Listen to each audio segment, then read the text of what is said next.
I've watched a lot of different rocket launches in the past couple of years, so like I normally would, I watched the SpaceX Iridium 5 launch on Friday, March 30th, deploying 10 Iridium Next satellites into a polar orbit.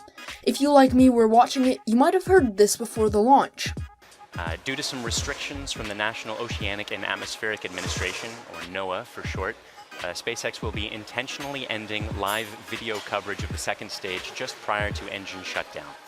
We're working with NOAA to address these restrictions in order to hopefully be able to bring you live views from orbit in the future. NOAA is a scientific government research agency of the ocean and atmosphere, studying the climate. At first, it doesn't really make sense why the National Oceanic and Atmospheric Administration would want SpaceX to cut its livestream feed.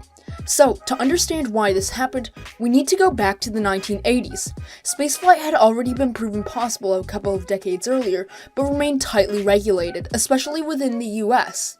Before 1984, only NASA was allowed to launch spacecraft into orbit, but it was also struggling from an increasingly smaller budget.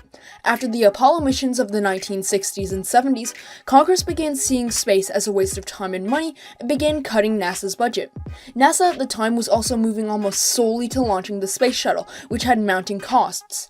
Left with multiple other launch facilities and services, NASA's budget was strained and it needed to outsource their operations. After realizing the benefits of allowing privatized companies into space to operate launches and build rockets, NASA and other groups pushed for laws to be changed, and so the Commercial Space Act of 1984 was passed, deregulating the industry and allowing private companies in. Later again in 1990, more deregulation came. But with all this change, fear was sparked in the government. Remote sensing technology and cameras had improved greatly in quality, and now almost anyone that really wanted to could get them into space. If a group or company wanted to spy on America, they could now. This was cited as a national security risk, and Congress was quick to act.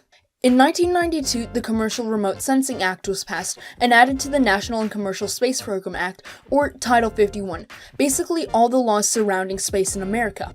In short, the Commercial Remote Sensing Act required that any camera used by a company in the US, no matter the resolution or use, would have to receive a license to be operated in space. The job of granting the licenses was first given to the Secretary of Commerce, who later delegated the job to the Assistant Administration of NOAA's Satellite and Information Services. And so we get to today, where SpaceX was asked to not stream video of its upper stage in space. Clearly, SpaceX didn't have a license to do it. But we still don't know one thing. Why now? SpaceX has been live streaming launches for years now, and nothing much has changed. There are a few theories as to why it's being enforced now. First off, the law was loosely enforced beforehand, so the ideas speculate that because of all the attention garnered by the Falcon Heavy launch, and then hours of technically illegal footage of the Earth being shown in the background of Starman, that someone might have finally noticed what SpaceX was doing. And typically, it takes up to 120 days to grant a license, but luckily, NOAA expedited SpaceX requests, and all streams from now on should be back to normal. But this could cause a problem. SpaceX claims they didn't know they needed a license, and today, with the ability to launch smallsats at any time for just $4 million, a group could launch a smallsat and be told they're not allowed to use it, and by the time the license is granted, the orbit could have already decayed, wasting millions of dollars in the process. Anyway, guys, that's about it.